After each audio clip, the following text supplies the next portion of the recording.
Hi everyone, welcome back to the Storytime family. How's everyone going today? Are you having lots of fun? Are you settling down and reading lots of books? Well, I'm glad you could join us.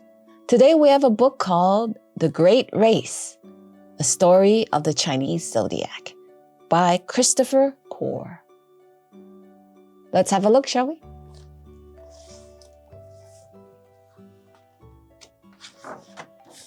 The Great Race.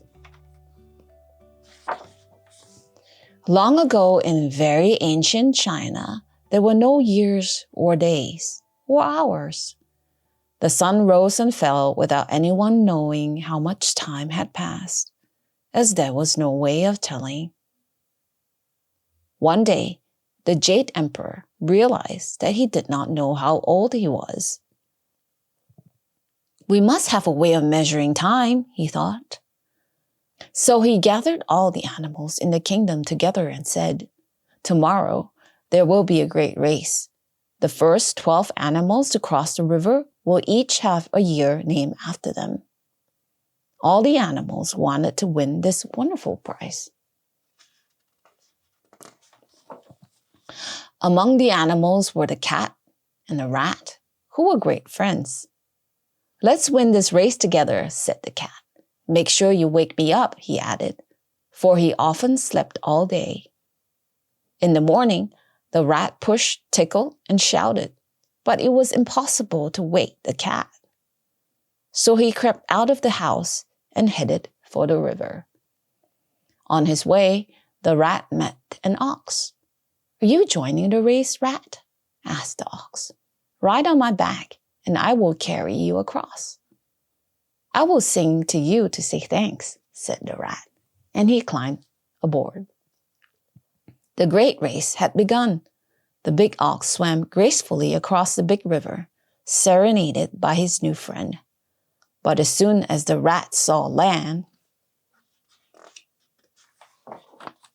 he leapt from the ox and fell at the feet of the emperor. "Congratulations, clever rat," said the emperor. "The first year will be named after you, and the second year, kind ox, will belong to you." Next came the tiger, whose beautiful striped coat became heavy with river water. But the tiger struggled on to reach the shore. "Welcome, strong tiger," said the emperor. "The third year will be named after you." The rabbit really didn't like water. He noticed some rocks in the river and decided to hop across to keep his paws dry. Until a log floated by, he jumped on and a strong breeze blew him ashore. "The fourth year is named after the lucky rabbit," said the emperor. A magnificent dragon was the fifth to cross the river.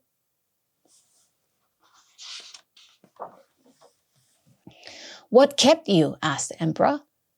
"The land and the people were thirsty, so I had to make rain for them," explained the dragon. "Then I noticed a rabbit trying to cross the river, so I blew a log in his direction and guided him to shore." "Well, warm-hearted dragon," said the emperor, "the fifth year will belong to you." Next, a galloping horse, making waves and splashes, appeared on the shore. But just as he was shaking the water from his long mane, a snake slithered from his leg. The horse jumped back in fright, and the crafty snake claimed sixth place. "And you, fine horse, have the seventh year," said the emperor. A goat, a monkey, and a rooster decided to work together to win a place. The rooster found a wooden raft. The goat chewed weeds and grasses and cleared a path for the raft to sail.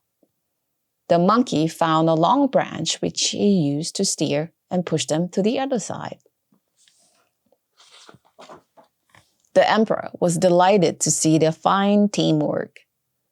The 8th year will be goats, the 9th year monkeys, and the 10th roosters, he said.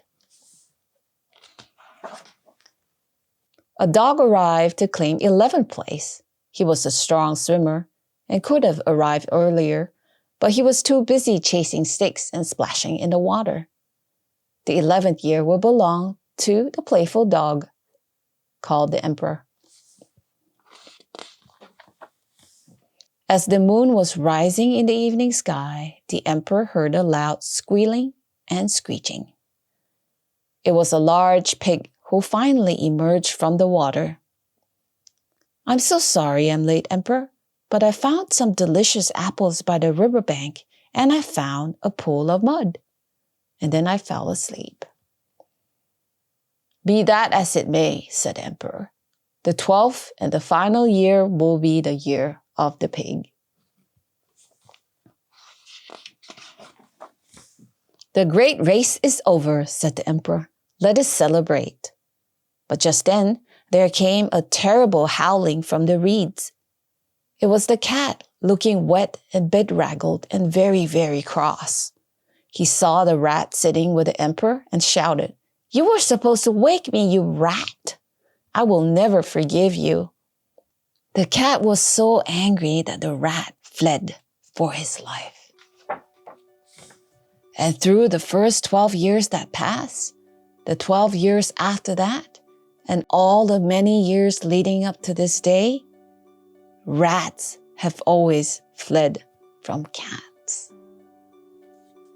Oh, now you know the story. That was The Great Race, a story of the Chinese zodiac. If you enjoyed this story and would like to own a copy of this book, the link to purchase it is in our description below. Thank you so much for joining us. Do give us a like and subscribe if you haven't, and click on the bell for more stories like this. We'll see you back here soon. Take care. Bye-bye.